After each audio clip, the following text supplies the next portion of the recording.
Hey everyone, it's Josh, Harley Boy Inc. So in today's video, I'm going to be reviewing the Lowrider ST. But for this instance, I'm going to be using the El Diablo because in my opinion, it's got an awesome paint scheme and who doesn't want to see it?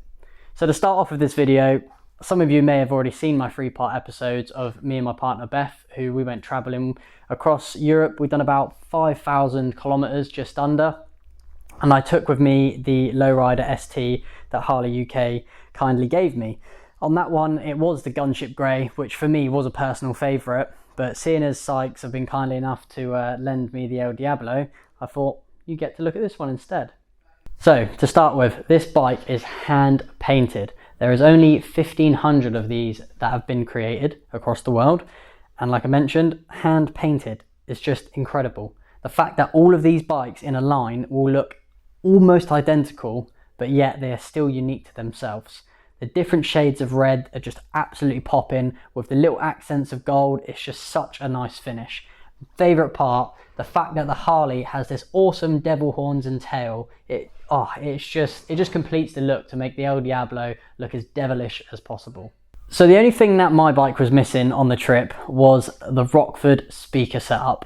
Unfortunately, mine didn't have it. This one does. I have heard them play and it is awesome. Having taken out a road glide recently and just having my music blaring, it would have just been so epic to have that on the trip. But instead, I had it in my Ocado helmet piece anyway. But, you know, it's an upgrade. It's possible to have it on the standard one, but this one, it comes with it. The one thing I do like about the setup on these Lowrider STs, and many other of the Harleys may or may add, is the handlebar setup with the Speedo. It's so nice having these mini like Moto Gadget style Speedos rather than the big clumpy setups. Obviously on the bigger bikes like the Road Glide and stuff, they are set up in the console area, which obviously suits that style of bike. But just for these, if you're not running the big headlight up the front, it's just such a nice compact unit to have on the handlebars. Some people prefer a bigger Speedo so you get a bit more like visual range on it, but for me, just having that is perfect. Sometimes I have my phone on there with my quad lock mount, so the Speedo shows up on most of my sat navs anyway, whereas the bigger bikes obviously have their built-in sat navs, which these bikes don't. The El Diablo, as I mentioned, is one of a kind. So on the front of your tank, you do have the El Diablo stamp, which shows you which model you've got out of the 1,500 worldwide. For us right now, this bike is 758. And I believe they do have one here, which was about 90, I believe, or maybe 100 or so. So reasonably low numbers. I want to know out there if anyone has seen or if you have 666. That is going to be the number people are going to want for the El Diablo. 13 is also going to be a good one, but for the Devil itself, 666 is going to be the number to have. That's definitely going to add a bit more value to that bike, in my opinion. So for me, taking this bike across Europe was insane. I'd only ridden the S model beforehand, so it didn't have the fairings and the panniers. So for the trip, these were a must. Wind protection and luggage, that was what I needed. So for me, riding this bike, it was insane. The comfort of this bike is almost 10 out of 10. I couldn't fault it. Obviously, long journeys, you're going to feel a bit of pain somewhere. Occasionally, my knees are a bit sore. My lower back started hurting in the first half of the trip, but by the end of it, either I was just knackered and I couldn't feel anything anymore, but to be fair, it was a comfy bike to ride. The handlebar positioning was great. The maneuverability of this bike is amazing. You may think it looks a bit heavy, but I was so surprised. Taking it around like the Alps and through the Furka Pass, this handled incredibly. Didn't at any point feel like I was going to drop it or if it was going to like come from underneath me. It was amazing. The luggage on these bikes, they're good, but for me on that trip, it just needed to be a little bit bigger. There was, for us, we had one side that was just solely camera gear. The other side had like bits that we needed to get to all the time. And then obviously had my big bag on the top with all of our clothes and the rest of our stuff that we had for the trip. So it would have been nice if these bags were just ever so slightly bigger. I know on the Road Glide, they do kind of swoop down at the bottom, so you do have a little bit more luggage down there for the smaller items, but for me, the general usage of this bike day to day, they're perfect. I did find, in my opinion, it would have been nice obviously to have the highway bars or the highway pegs. For me, riding long distance, it is nice to stretch your legs once in a while, and I have ridden some bikes that have the pegs up the front which allow you to kind of like put your feet up.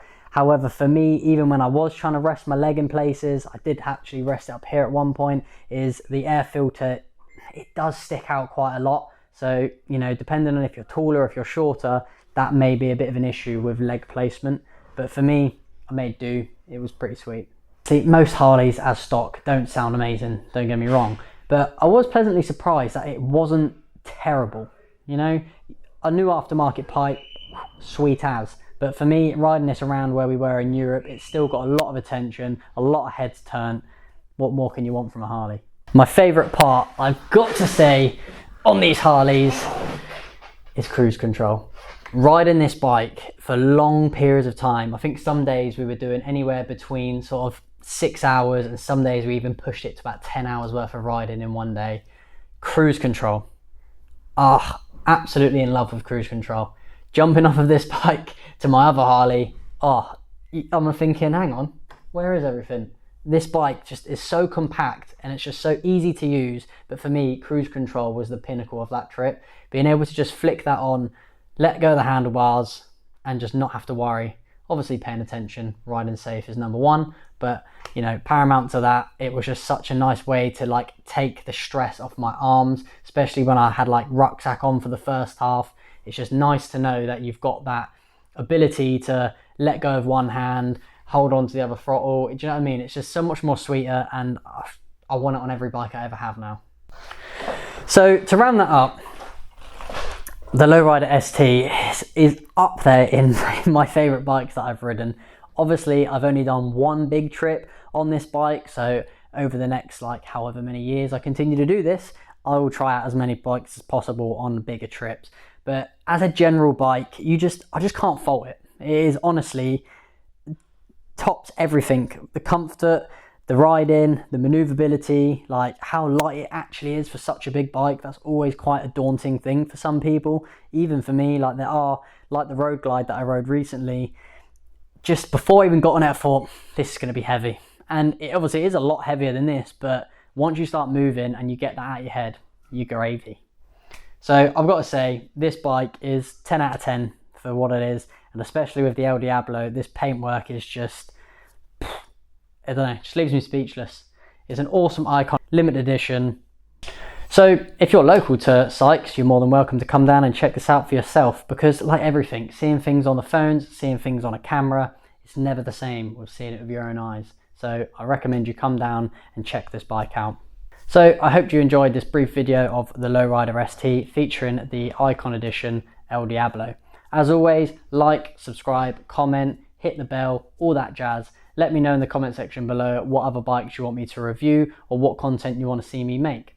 And there's also links on my YouTube channel to take you over to my Instagram, as well as a buy me a coffee link, which just helps support the channel. So until next time, it's Josh, Harley Boy Inc. See you on the next one.